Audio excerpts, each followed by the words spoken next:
Si ignoras lo que ocurrió antes de que nacieras, siempre serás un niño. Cicerón.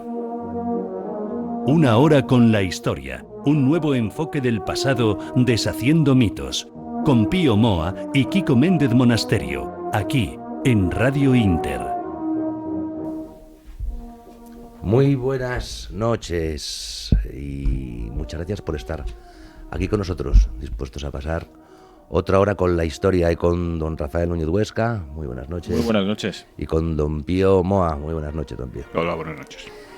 Hablaremos más adelante de romanos, cartagineses, de las guardias de Altamira, de dónde nació España, pero antes escuchemos el editorial de don Pío Moa. Bien, creo que es hora de plantearnos si España es una democracia fallida, así que prestemos atención a estos hechos. En España se persigue la libertad de expresión y de conciencia, y mucha gente se hacen leyes contra ellos, y mucha gente se autocensura cuando tiene que hablar del homosexismo, del aborto, de la ideología de género y de otros temas tabú en los grandes medios de masas. Constantemente asistimos a un verdadero festival de manipulación y ocultación de informaciones en los grandes medios, que así deforman a la opinión pública.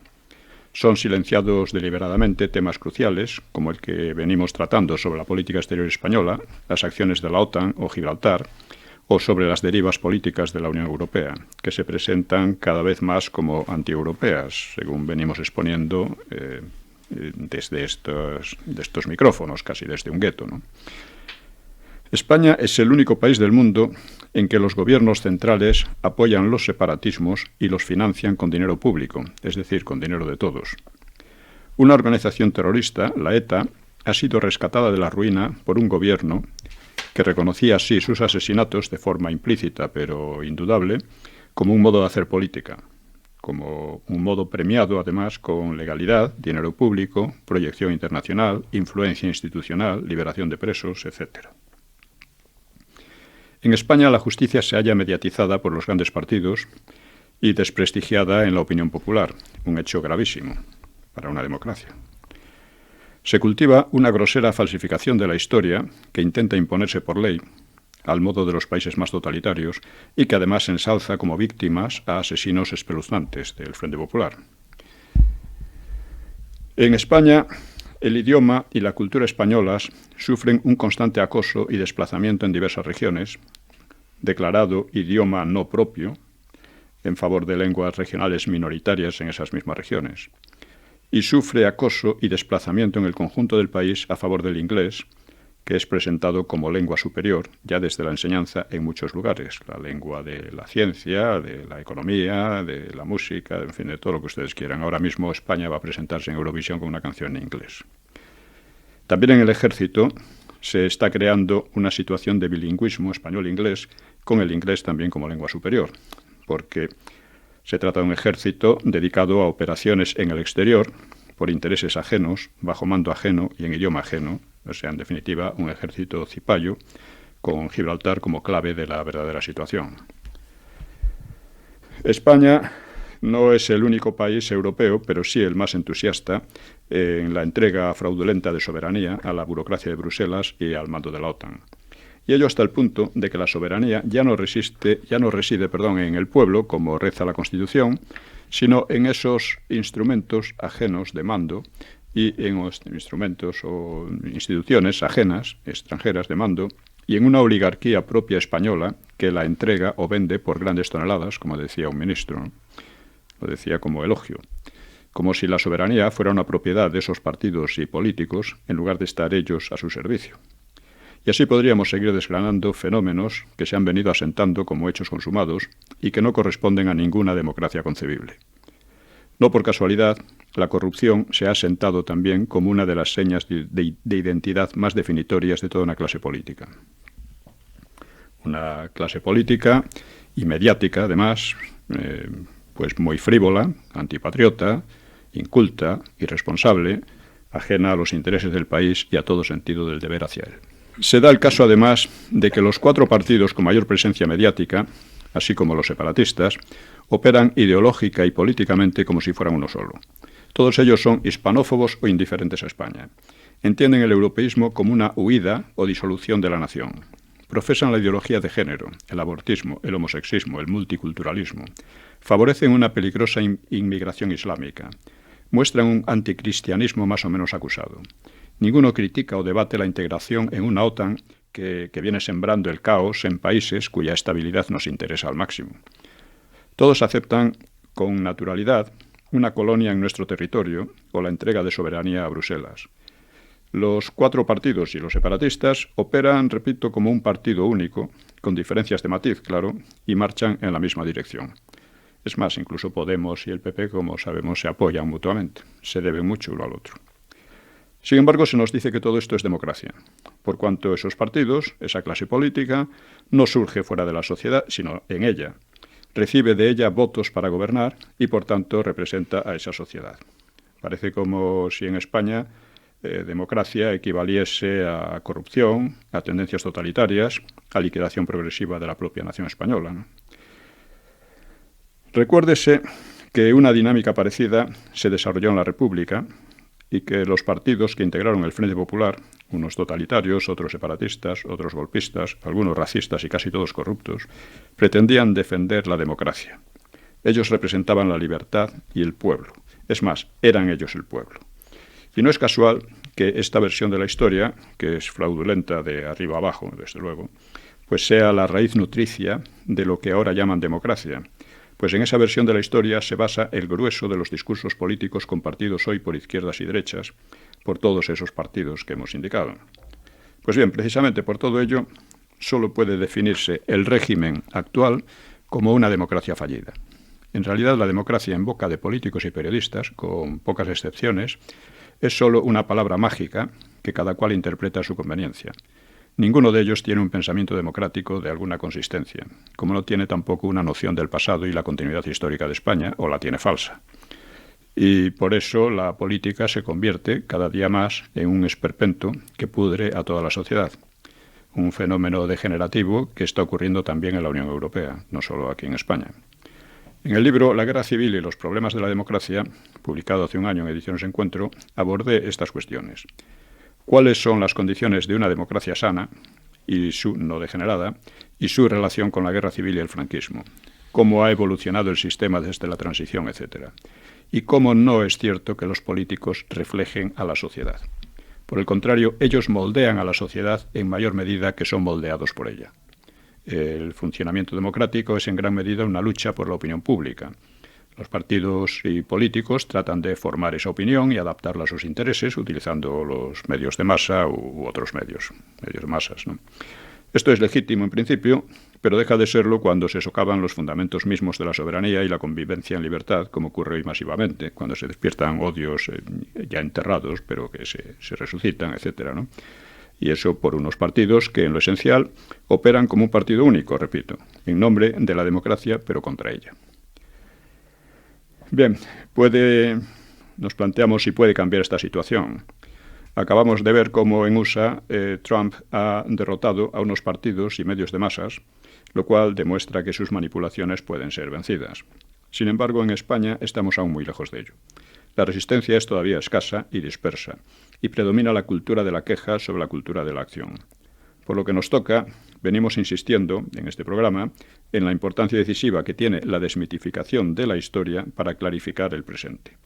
España está enferma de falsedad histórica y este programa es de los muy pocos que lucha deliberadamente contra ello. Así que, ¿qué hacer? Pues bien, volvemos a lo anterior. Nosotros también luchamos por la opinión pública, sin medios propios y sin subvenciones. Sin embargo, una hora con la historia puede convertirse en un medio de opinión realmente influyente si sus oyentes pasan de la queja a la acción. Puede convertirse en una manera de ir contrarrestando esta situación, digamos, desplome de la democracia, por así decir. Y ya hemos dicho cómo: difundiendo el programa, apoyándolo económicamente, formando tertulias, etc. Si tomamos conciencia de la importancia de esta labor, obraremos todos en consecuencia. Hay que decir también que sería preciso un partido que tomara auge y que fuera lo bastante claro en todos estos aspectos, que hoy por hoy no se le ve. Y hasta aquí es el editorial de don Pío Moa. Vamos a hablar también de estas cosas, de desmitificar desmitificar la historia, al menos las leyendas que han convertidas en mentiras y a la vez convertidas en textos para los escolares y para los periodistas, los pocos que se atreven a buscarlos. Pero vamos a ir más atrás todavía. Vamos a hablar del nacimiento de España.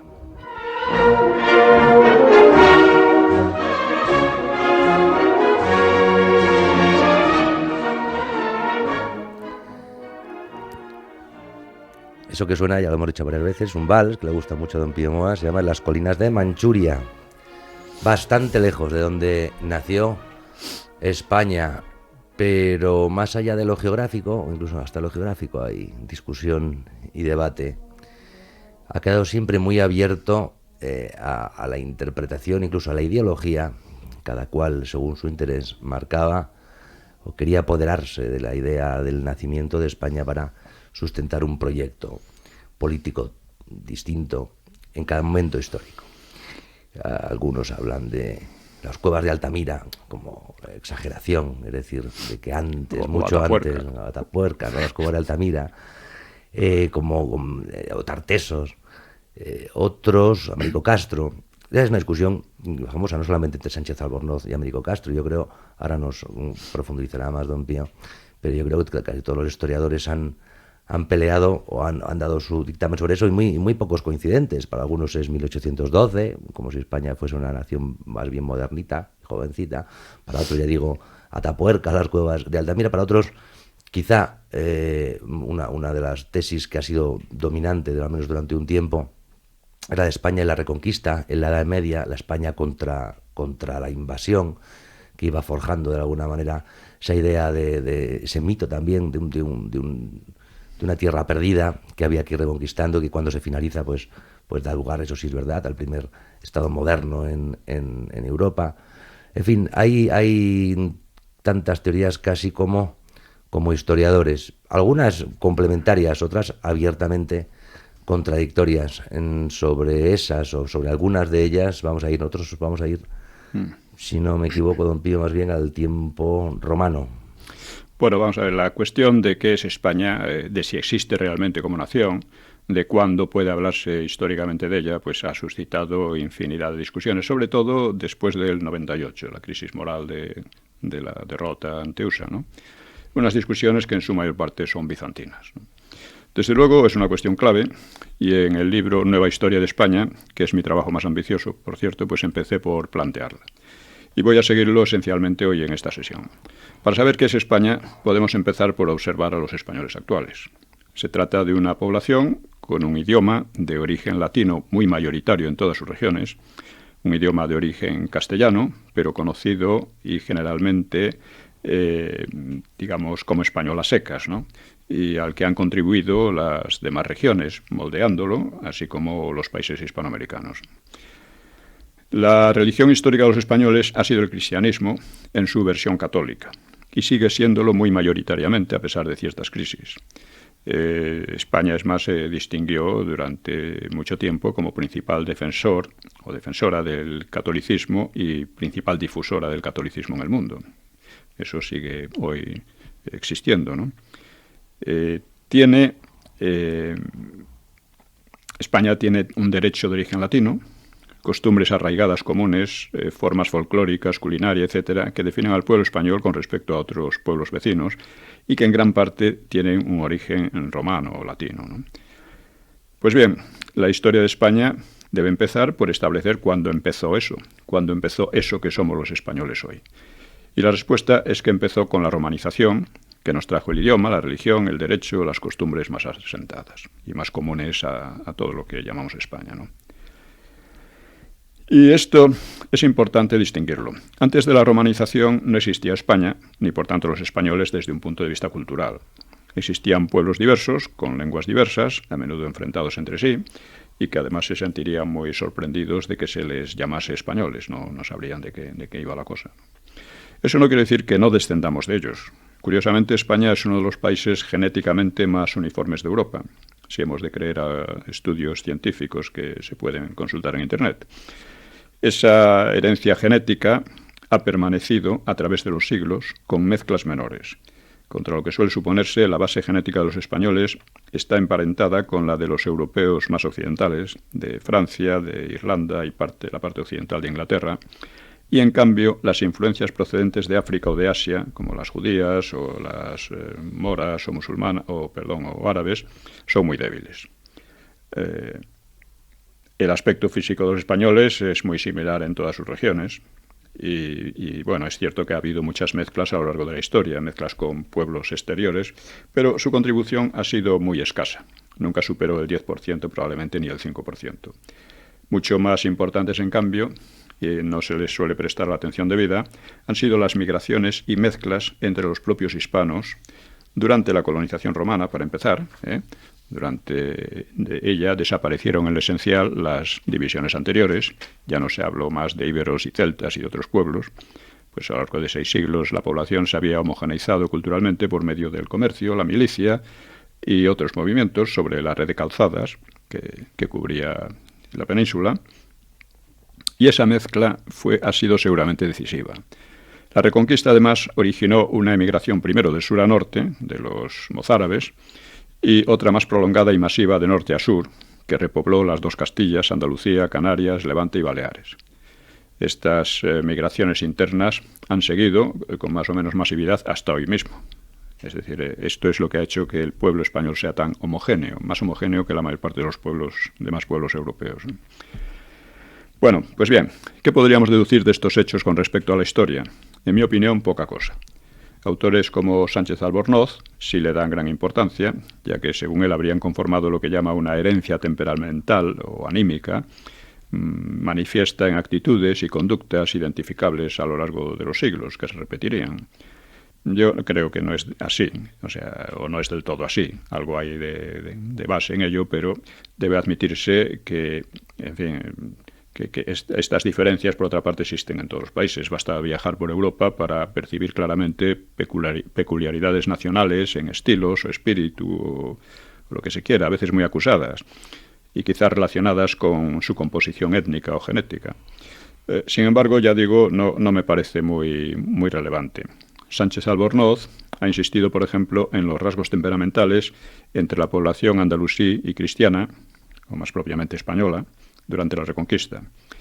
Pero esos posibles rasgos comunes fueron matizándose y cambiando bajo la impronta política y cultural islámica. De haber prevalecido el Islam, España no existiría en rigor. Se parecería a las sociedades cristianas o latinizadas o helenizadas del norte de África o de Oriente Próximo, que fueron masacradas, culturalmente desaparecieron, ¿no? Que queda poco más que arqueología de ellas, ¿no? Y España no sería España ni sería un país europeo, sino al-Ándalus, y estaría integrado en el Magreb. Así pues, lo que define a un pueblo son fundamentalmente sus rasgos culturales. Y a una nación, lo que la define es un Estado construido sobre esa comunidad cultural. Pero, en fin, hay que decir algo más al respecto. De todas maneras, eso de las vivencias que hablaba Sánchez Albornoz, ese carácter que de alguna manera podría permanecer a lo largo de los siglos, es en realidad curioso cuando uno pone a ver de qué eran famosos, cómo se entendía el español en Europa, por ejemplo, en el siglo de oro, o cómo se le entiende ahora. No más allá de su potencia militar o económica o su independencia o el estado de postración del que hablaba ahora don Pío, actual, sino en el propio carácter. El español era famoso por adusto, ¿no? Por digno hasta lo soberbio, orgulloso, castellano seco. Es decir, los tercios, el lema era silencio se ataca, era su silencio, y sin embargo ahora pues parece que es más el país de la siesta, ¿no? O sea, ahora en Europa preguntas si es la fiesta y la siesta, y es decir, que ha variado muchísimo. Sin embargo, sí es verdad también, por apoyar, porque yo entiendo que, no sé la opinión que tiene don Pío, que en todas esas exposiciones, teorías sobre el origen de España, casi todas hay una gran parte de verdad y de reconocerse, y probablemente gran parte de ellas, con un poquito de mejor fe, podrían confluir en una explicación más profunda. Bueno, por ejemplo, la terquedad en la resistencia militar, Que es curioso, pero es que eso sí va desde Viriato, desde antes de la romanización, hasta los últimos de Filipinas o el Alcázar. Es decir, un grupo de españoles encerrado en un sitio es bastante complicado de sacarlo. Haces porque, pues casi más que por virtud, por ese defecto de aragonés, ¿no? Se ha quedado en España. Pero... Bueno, pero eso también ha ocurrido lo contrario. Rendiciones, ha habido de todo. Sí, pero como gestas de mantener un castillo, pues yo creo que pocas naciones deben tener tantas para recordar como España. Sí, probablemente es así. Pero también hay que ver que los pueblos cambian a lo largo del tiempo, ¿no? Los ingleses de la época isabelina pues eran famosos por ser muy juerguistas y muy, en fin, muy exhibicionistas y muy todo lo que quieras, fanfarrones y tal. Mientras que los de la época victoriana pues eran flemáticos, en fin, muy serios, nada de bromas, ¿no? Puritanos. Sí. Puritanos y tal. Y con los españoles ha pasado lo mismo. O sea, se dice que es un país muy belicoso, pero si uno mira la historia de los países europeos, vemos que han sido igual de belicosos. O sea, la historia de los países europeos es muchísimas guerras, muchas guerras civiles, porque también se dice que somos guerras civilistas, que somos cainitas, todas esas tonterías se repiten mucho, porque no se sabe. Obviamente en el libro sobre Europa trato de un poco explicar estas cosas, ¿no? Países europeos, en fin, sus fronteras han cambiado muchísimo más que las fronteras españolas. Podríamos seguir exponiendo esto, ¿no?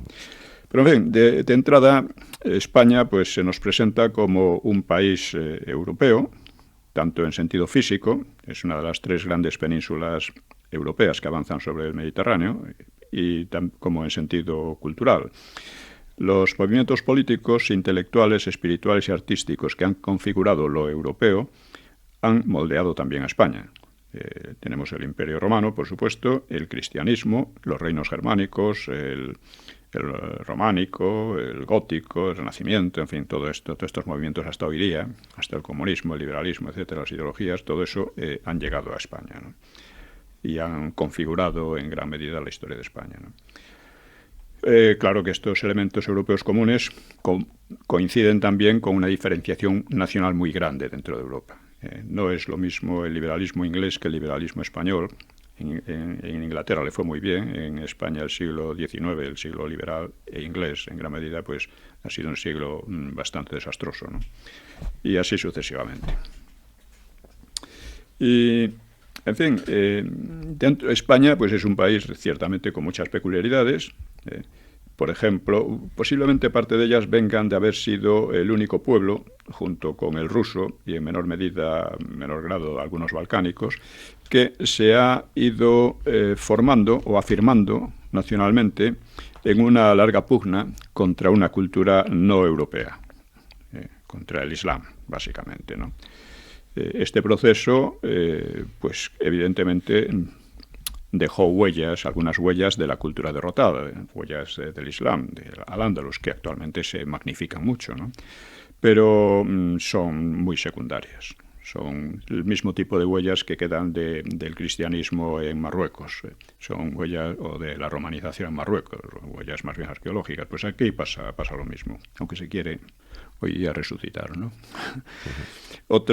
Esta era una de las tesis de Américo Castro, que España se había formado como una confluencia y convivencia de 3 culturas, cual es una falsificación absoluta de la realidad. Y en esas 3 culturas la mala era la cristiana, claro. Sí. Era la española propiamente. La judía y la andalusí eran las buenas. Bueno, esto al andaluz fue un régimen sumamente despótico que... Ya hablaremos de ello, tendremos ocasión de hablar de estas cosas, pero que no tiene nada que ver todas estas leyendas que se han fabricado, ¿no? Ahora, creo que en las Navas de Tolosa lo presentan allí en el museo como el encuentro. Sí, sí.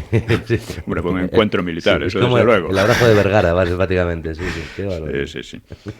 Bien, otra decisiva peculiaridad hispana ha sido su expansión ultramarina, su expansión mundial en los siglos XVI y XVII, XVI al XVIII. Un fenómeno que solo Portugal e Inglaterra han compartido en proporción similar. encontramos afinidades también con Polonia e Irlanda como países católicos de frontera, o con Rusia, por cuanto ambas emprendieron su expansión imperial por la misma época y tuvieron una ilustración y un liberalismo bastante más débiles que en el centro de Europa, por ejemplo. Es decir, podemos encontrar afinidades diversas con unos u otros países, ¿no? No obstante, las diferencias con Rusia, claro está, son más profundas que las semejanzas. Francia, por otra parte, es el país del que ha recibido España influjo cultural más importante, desde la edad de supervivencia o la Alta Edad Media hasta la segunda mitad del siglo XX. Actualmente, en cambio, el ascendiente anglosajón prevalece y cada vez más, de una manera casi colonizadora, ¿no?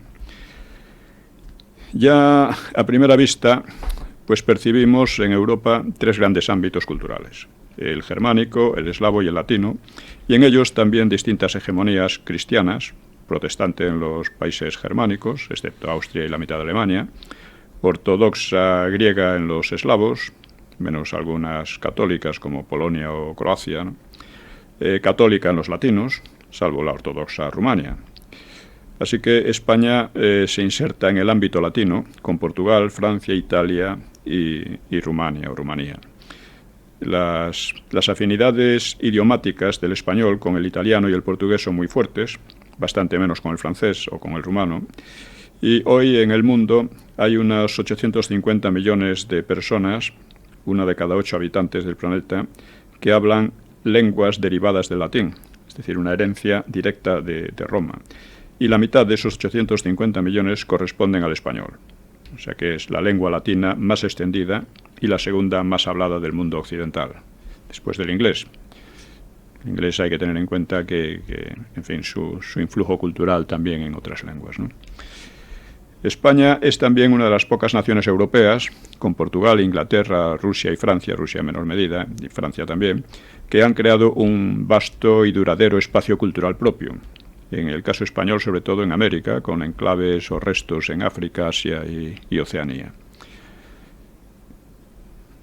Seguimos con la cuestión. Estas cosas deben ser señaladas porque contribuyen a despejar una multitud de tonterías que se dicen. O sea, es España. No, España no nació en 1812 ni con los Reyes Católicos, nació mucho antes, y si no hubiera nacido mucho antes no se habría explicado la Reconquista, entre otras cosas, ¿no?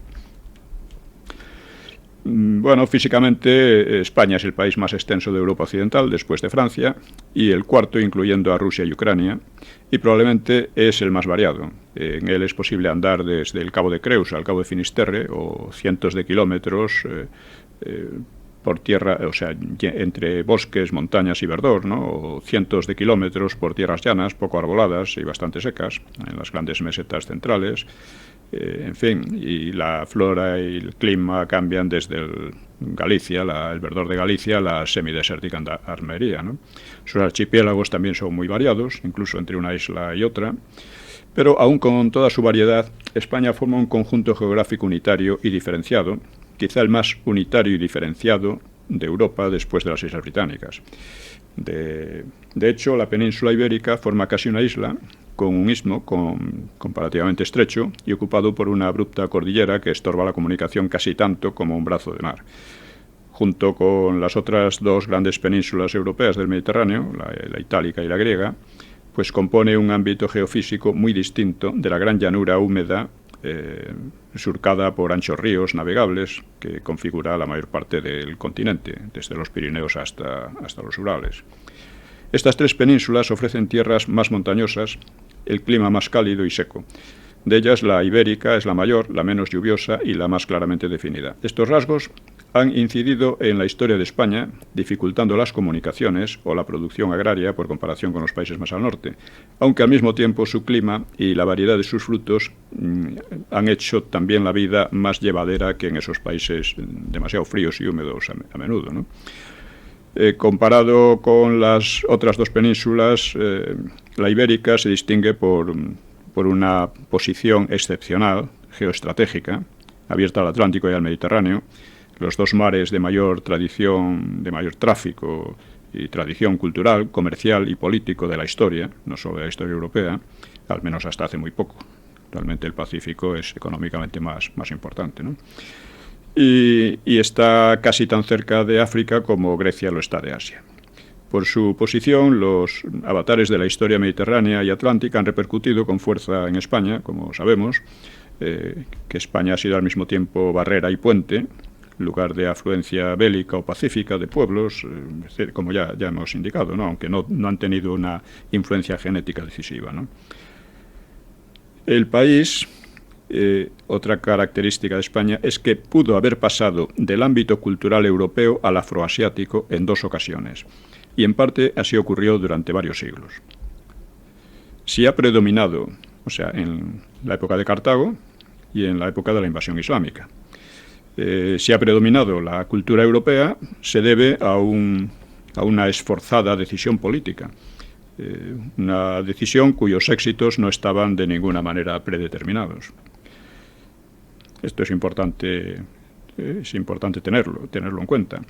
Cabría esperar que ya por estas causas las convulsiones y choques militares, políticos y culturales hubieran sido continuos en España, ¿no? Y no han faltado, por cierto, pero sorprendentemente el país ha sido muy estable en varios aspectos. Su nombre ha persistido a través de más de 2 milenios desde la antigüedad clásica, caso muy raro tanto en Europa, junto con los de Italia y Grecia, como en el norte de África. Los nombres de los países han cambiado muchísimo a lo largo de estos. España, en cambio, ha permanecido como España. La Galia se transformó en Francia, etcétera, etcétera. Y lo mismo pasa con Alemania, Inglaterra y casi todos los demás. Eso tienen nombres bastante posteriores y se relacionan con la expansión tardía de los pueblos germánicos y eslavos.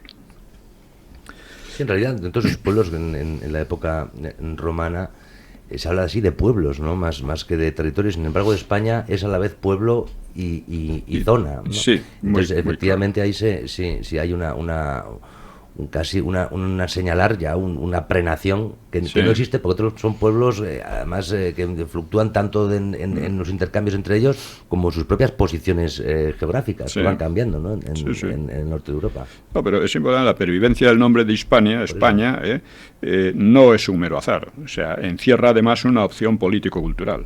Sí, claro. Claro, frente a presiones históricas opuestas y muy fuertes, extremadamente fuertes, ¿no?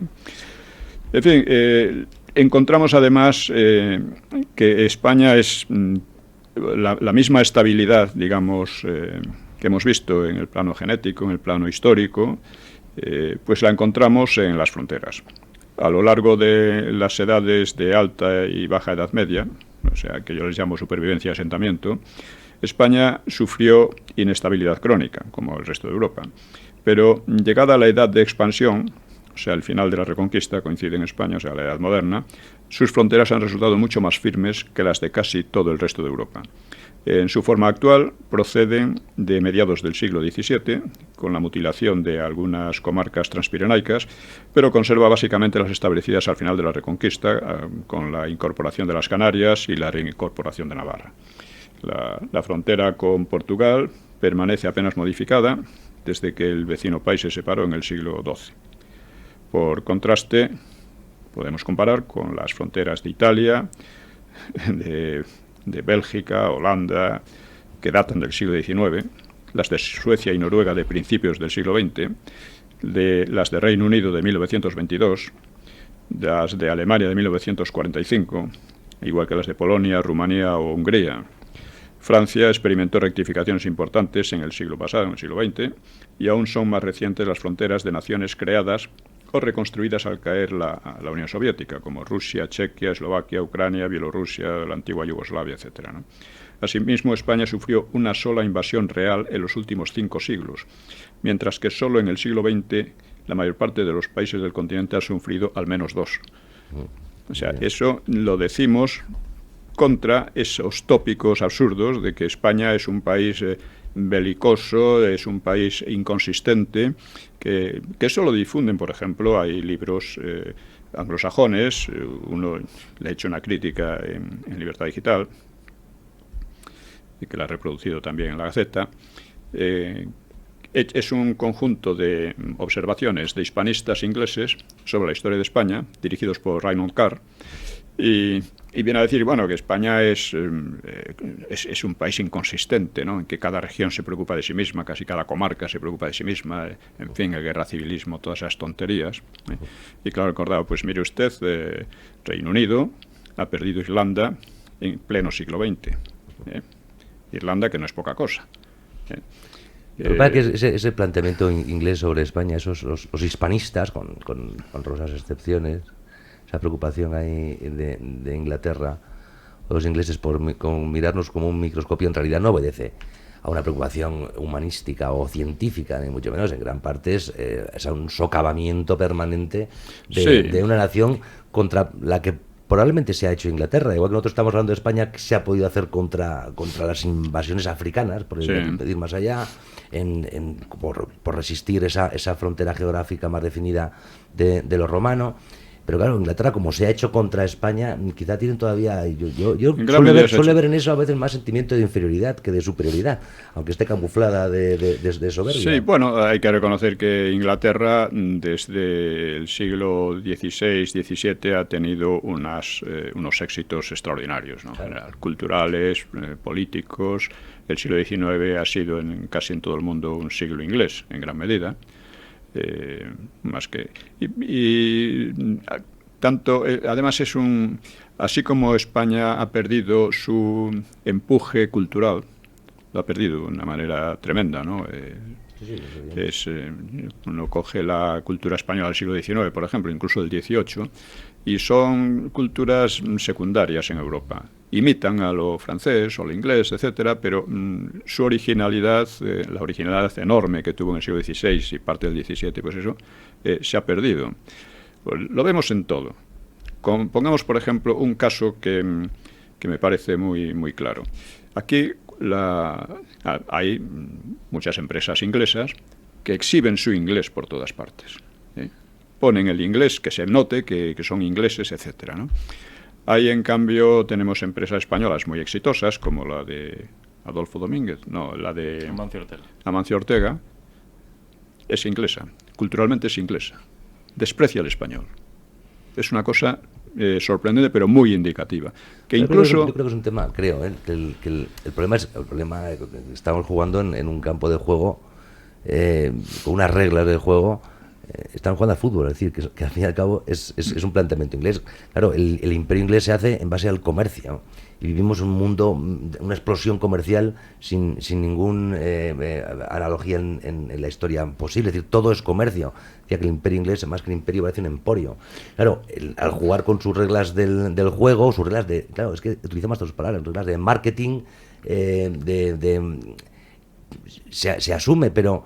Yo creo que por ejemplo, Amancio Ortega sí es ejemplo, digo por lo que les molesta a los ingleses y a los americanos, al final poner esa pujanza, es decir, en algo que creen que es suyo. Las grandes empresas, las grandes corporaciones, ya sean textiles o mediáticas o financieras, deberían ser anglosajonas. Y tener que convivir en esos primeros puestos de la revista Forbes, otra vez es un ranking anglosajón, tener que convivir con españoles, yo creo que no les es muy del agrado. Bueno, vamos a ver. La cuestión es que la cultura, estamos diciendo que lo define a un país es su cultura. Si esta cultura se está perdiendo, este país está siendo aculturado, ¿no?, por otro, que es lo que está pasando, evidentemente, lo que pasó aquí en gran parte de España, pues cuando se impuso al andaluz, se impuso al árabe. Era el idioma de todo. Entonces... Y por otra parte, no es en absoluto obligatorio utilizar el inglés, y menos en España. Y menos en España, y menos en los países hispanoamericanos. Pero Zara se exhibe en inglés en España, en los países hispanoamericanos. Usted coja, por ejemplo, un país pequeño que no tiene esperanza ninguna de ser una gran potencia, como es Suecia, coja IKEA y ve que el comercio en Suecia, el comercio de IKEA, promociona todo lo sueco. Los nombres son suecos, todo es sueco. Incluso los colores corporativos de IKEA, que son el azul y el amarillo, son los colores de la bandera. Las banderas. Eso ninguna empresa española lo hace, al contrario, es todo lo contrario. Pero en fin, todavía existe España, todavía a pesar de ser una democracia fallida, como hemos dicho, que eso tiene que cambiar, ojalá cambie a mejor y no a peor. Todo eso nació, como digo, de la romanización. España es un país fundamentalmente latino, en casi todos los aspectos, sus raíces, incluso su fuerza impulsora o idea, ¿no? Su idioma. Y esto nació en un momento dado de la historia, que no es solo el nacimiento de España, es el nacimiento de Europa, y es la Segunda Guerra Púnica. La Segunda Guerra Púnica opone a una ciudad-estado mediterránea, europea más o menos, aunque, bueno, eso, con otra que es de tipo semítico, asiático, africano, que es Cartago, ¿no? Fue una guerra, nos queda ya poco tiempo quizás, pero... No, todavía tenemos. Sí. Fue una guerra que se puede decir la guerra del destino, la guerra dirigida por Aníbal y que terminó derrotado, a pesar de que estuvo en varias ocasiones a punto de ser Roma la derrotada, ¿no?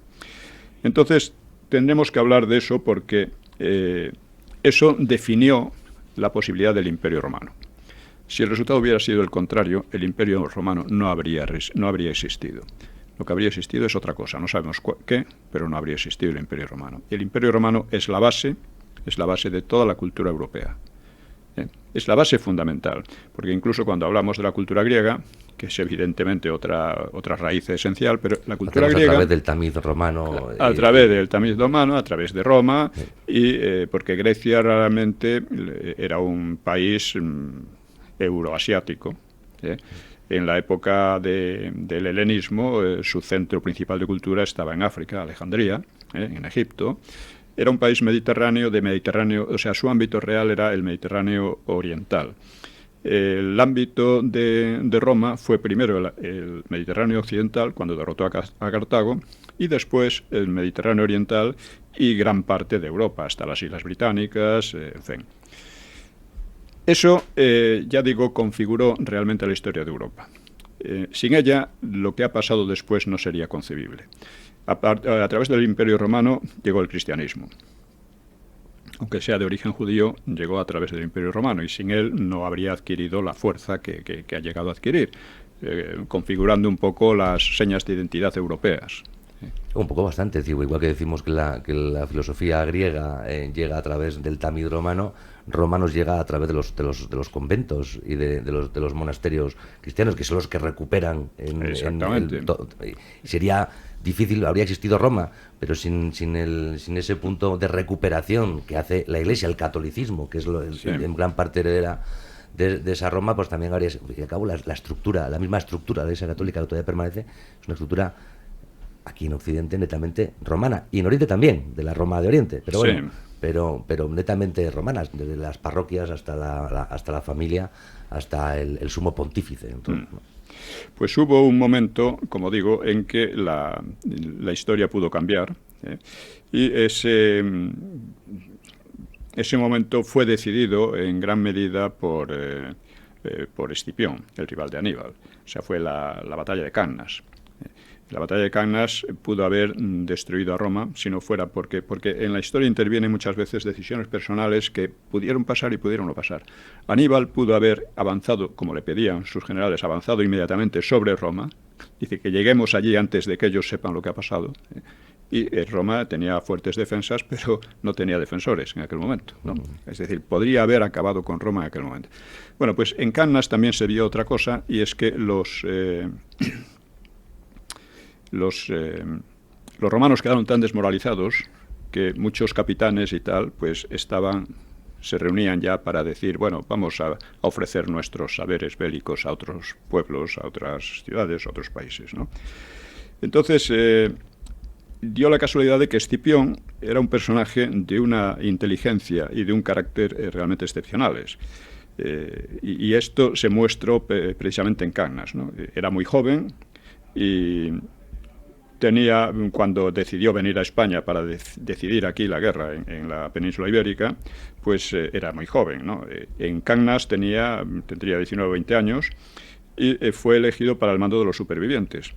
Otros nobles, en cambio, pensaron que se estaba creando expectativas vanas, porque la República ya no tenía salida, la República Romana, y que ya hacían, por así decir, el duelo por ella. Por tanto, planeaban desertar y huir por mar para ofrecer sus servicios a otros reyes. Cuando Escipión conoció estos propósitos, Los demás jefes indecisos propusieron deliberar, pero Escipión rechazó cualquier discusión, arguyendo que donde se piensan cosas como esas hay un verdadero campamento enemigo.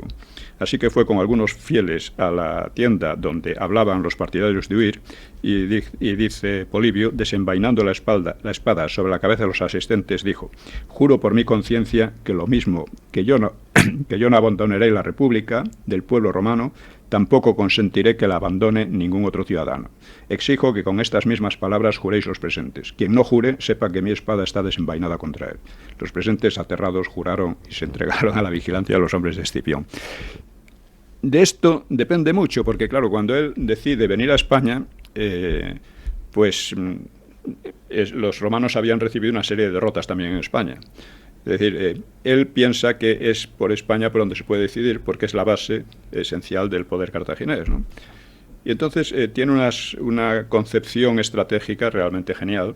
Estaba a la altura de Aníbal perfectamente, incluso le superaba. Y bueno, pues en España se decidió precisamente la guerra púnica, que luego ya se coronó en Zama, en la propia Túnez, ¿no? Bueno, pues vemos estas cosas como se trató de una guerra, literalmente una guerra del destino, que marcó el destino de España y de Europa, y que en gran medida su decisión derivó de decisiones personales tomadas en momentos clave, en momentos críticos, por algunas personas. Aníbal pudo haber destruido Roma, no vaciló en ese momento, perdió la oportunidad. Escipión pudo haberse confabulado con los que querían desertar, pensando aquí ya no hay nada que hacer, esto se acabó, y sin embargo, pues solo con eso cambió la historia. Sí, es verdad que es increíble, sobre todo igual que hay batallas y guerras que parece que no han tenido en realidad ninguna consecuencia. Es verdad que hay momentos, se habla mucho, ¿no?, de esa frontera de Europa en Grecia, desde Grecia a Dalmacia hasta lo que puede ser Viena. Ustedes desayunan muchas veces un croissant, que es el homenaje de los pasteleros vieneses a la derrota de la Media Luna, que ese es el croissant, ¿no? Con el apoyo, por cierto, de reyes polacos en aquel entonces. Es decir, que hay momentos, ¿verdad?, que configuran nuestro presente, y que a veces son una gran batalla y a veces, como señalaba don Pío Moa, es un gesto, la decisión de Escipión de poner orden entre sus hombres y entre sus oficiales para poder hacer frente a Cartago y derrotarla. ¿Quién habla otro día? Si nos acompaña José Javier Esparza, hablamos de una cosa muy bonita que él dice, que España es Roma e Inglaterra es Cartago, y hace un paralelismo gracioso. Pues sí, es gracioso, pero no es real.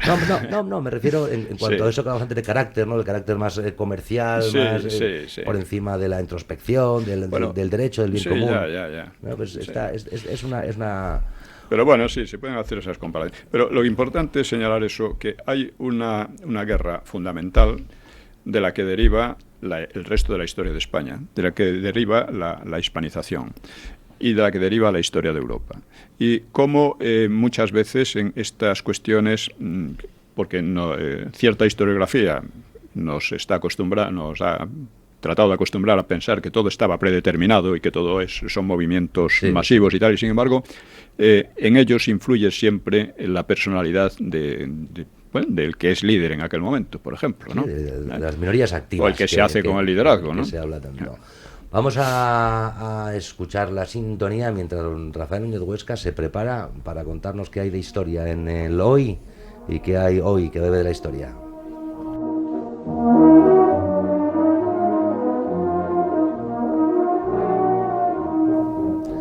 Don Rafael, muy callado, le he visto esta noche, estaba escuchando atentamente a Pío Moa, pero yo sé que usted sabe mucho de España, le preocupan mucho esas cosas, en fin, tiene ese defecto.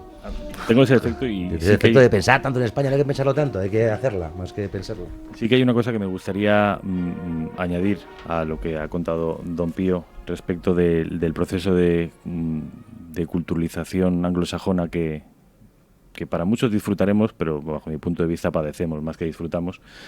Yo escribí un breve ensayo estando en la universidad, estando en la carrera de publicidad, sobre precisamente ese proceso y cómo afectaba a nuestras marcas. Y llegábamos a la conclusión de que esto en realidad hunde sus raíces, es un problema que tiene consecuencias reales, inmediatas, políticas, económicas, comerciales, financieras. Es un problema que hunde sus raíces probablemente en la leyenda negra que llevamos arrastrando desde hace siglos y que, como digo, las consecuencias se pueden ver en asuntos y en aspectos tan inmediatos, tan palpables, como por ejemplo en el nombre de nuestras marcas internacionales. Zara no es un nombre anglosajón, pero la renuncia a bautizar a nuestras propias marcas en el momento que salen fuera de España, a bautizarlas con nombres de aquí, nos ha llevado no solo a renunciar al español por el inglés, sino a renunciar al español por idiomas mucho menos potentes como por ejemplo el francés o el italiano. Massimo Dutti es una empresa española que vende ropa en todo el planeta y que se bautiza como si fuera italiana. Una empresa asturiana de lácteos que se llama René Picot es asturiana, no es francesa. Es decir, procuramos camuflarnos al objeto de adornarnos con cierto prestigio comercial, cultural. Esto ocurre también con... Es innecesario, que es completamente... Absolutamente. Y perjudicial, ¿no? En el sentido de decir, no vive igual de bien el colono que el colonizado que el colono, ¿no? Exactamente. Culturalmente es un suicidio, pero lo que me interesa es poner algunos ejemplos entre los artistas y los cantantes de moda, que los hay muchos hispanoamericanos, desde el Río Grande para abajo, sobre todo en el Caribe. Se bautiza Marc Anthony, es Marco Antonio. Jennifer López no se llamaba Jennifer, se llamó Jennifer cuando llegó al estrellato. O, a su juicio, para llegar al estrellato había de cambiar su identidad cultural y su pasado por uno de tipo anglosajón. O Rita Hayworth, ya ni digo. Exactamente, de origen cordobés. Pero esto pasa de manera masiva en los países hispanoamericanos, en particular en los centroamericanos, que están renunciando a los Javieres, a los Adolfos o a los Ricardos por Wilson, por Patrick o por Frederick. Es decir, bueno, pero hay que reconocer los hechos. Hay una parte, yo estoy de acuerdo con ustedes en que es una colonización, que evidentemente no es bueno, que a nadie le beneficia ser colonizado, y mucho menos si que colonizas Inglaterra. Entonces ya ni te cuento. Porque no hay caso en la historia de que haya venido bien a un pueblo que Inglaterra le oprima o le colonice de alguna manera. Ahora bien, hay otras cosas que son hechos históricos así, es decir, la potencia cultural es la que es decir, el dominio del medio audiovisual y del séptimo arte a la música pop es anglosajona. Es decir, eso no es por una renuncia española, sino porque es que es así, porque lo han hecho mucho y lo han hecho mejor. Es decir, que hay pero yo apuntaba a una doble circunstancia. Eso es así, pero perdón un momento. Lo que tenemos que hacer es tratar de desarrollar nuestra propia cultura. Esto es así, pero eso no impide que nosotros, en lugar de convertirnos en una especie de parodia de la cultura anglosajona, tratemos de desarrollar nuestra cultura. Esta es la cuestión. Sí, pero hay una renuncia a ello, ¿no? Sí, estoy completamente de acuerdo, pero que incluso en ese mundo hemos visto, se ha hecho cine bueno en España, pero muy bueno en los años 40 y 50, un cine en español bueno, y no pocos exportamos no poco genio, incluso a Hollywood, ¿no? En aquellos tiempos, es decir, que existe, pero que yo creo que hay que partir de la aceptación del hecho de la superioridad cultural anglosajona, es decir, y beber de ella también. O sea, al fin y al cabo, los renacimientos de los pueblos es también bebiendo de los influjos y de las superioridades culturales que ha tenido para hacer las suyas. Bueno, no creo que se pueda hacer contra. Yo diría, no, vamos a ver. Contra es como cuando dicen, es que usted está en contra de que se aprenda inglés. No, quien necesita aprender inglés o le conviene puede aprenderlo perfectamente. Estoy en contra de que se le imponga como una lengua superior en la propia España desde la enseñanza primaria, y además con el argumento de que es la lengua superior, es la lengua de la ciencia, de la economía, es la ciencia de todo. Por consiguiente, el español es una lengua pues para estar por casa. Eso es lo que se trata de meter por políticos, por intelectuales y tal, y eso es a lo que me opongo, esa es la colonización. Esa es la colonización. Yo creo que la clave está en que se da una doble circunstancia, la que dice Kiko de Monasterio, que es efectivamente la potencia del inglés es avasalladora, pero en nuestro caso particular, que no se da por ejemplo en Francia, se da una circunstancia particularmente dramática, y es que la cultura propia para los propios es sinónimo casi de desprestigio. Exactamente. Cosa que no ocurre en Francia. Es por eso que nosotros estamos en peores condiciones que los franceses para combatir el alud anglosajón que se nos viene encima. Los franceses, bueno, pues toda este aura de los perfumes, de la moda, del francés que han conseguido imponerlo. Nosotros aquí hacemos una cosa, se llama aguardiente y ellos hacen lo mismo, le llaman eau de vie, agua de vida. Entonces, Bueno, claro, pues, estamos jodidos, porque saben venderlo mejor, claro, pero bueno, hay cosas que son así. Pero, en fin, El problema es que eso está esterilizando nuestra cultura. No la está reforzando, ni la está enriqueciendo, ni nada por el estilo. Es todo lo contrario. Se crea un Spanglish, una esterilización cultural, que es tremenda. Decías de los renacimientos. Los renacimientos en Europa se han hecho sobre todo a base de Grecia. En el Renacimiento fue sobre todo la admiración por lo griego y lo romano, sobre todo por lo griego, en la Ilustración también, etcétera, ¿no? Entonces, este tipo de renacimientos y movimiento, el renacimiento carolingio que le llaman, fue un poco con la idea de crear una nueva Atenas. En fin. Y yo creo que es por ahí por donde hay que ir. Yo digo muchas veces, dice la literatura actual, mire, es muy importante conocer la literatura griega porque es superior a lo que se hace ahora. Es superior en general a todo lo que se hace ahora. Sigue siendo así. Y además sigue siendo una fuente de inspiración. Bueno, y fundamentalmente porque está todo además, ¿no? O sea, nosotros cuando vemos ahí esas rocambolescas comedias americanas, esos gags están ya en Eurípides o en Esquilo. Es decir, en lo griego y lo romano está prácticamente todo. Pero en fin, quedan 2 minutos, don Sí, 2 minutos. Rafael. Y claro, metió usted el debate cuando ya lo metido antes, porque esto era lo interesante. Hemos estado esta semana decir que se ha producido la aceptación por parte del Gobierno de España de los presupuestos, de las condiciones que exigía el Partido Nacionalista Vasco para aprobar los presupuestos generales del Estado, unas condiciones que básicamente consisten en la aceptación de un nuevo cupo, una rebaja con respecto del dinero que tienen que aportar en las arcas vascas al Estado. Esto a mí me parece que es histórico porque va en contra de la línea de flotación a la que nos está llevando Bruselas. El pacto fiscal que pretenden desde Bruselas se contradice con lo que está haciendo el Gobierno de España, tan europeísta. Esto me parece que es interesante y que puede dar conflictos a corto plazo, puede generar conflictos entre Madrid y Bruselas a corto plazo. Se celebró el 2 de mayo, que es para muchos, hoy hemos visto que no tiene razón de ser, es para muchos uno de los mitos fundacionales de la nación española, y muy importante, supongo que lo más importante en cuanto a trascendencia internacional, serán las elecciones que mañana se celebran en Francia y que se dirimen entre un candidato del establishment apoyado por absolutamente todos los medios de comunicación franceses e internacionales. Como en USA ocurrió, sí, pero parece que aquí, al contrario que lo que ocurrió en Norteamérica, no va a ganar el candidato que se autodenomina del pueblo, que es Marine Le Pen. Pues veremos mañana qué pasa, os lo contamos la semana que viene, ya lo sabrán ustedes, también en La Gaceta y en Radio Intereconomía y Intereconomía Televisión. Mañana Le Pen contra Macron. De alguna manera es otro Roma-Cartago. Se lo contaremos esta semana hasta que he llegado, esta hora con la historia. Muchas gracias. Les habló Kiko Méndez Monasterio.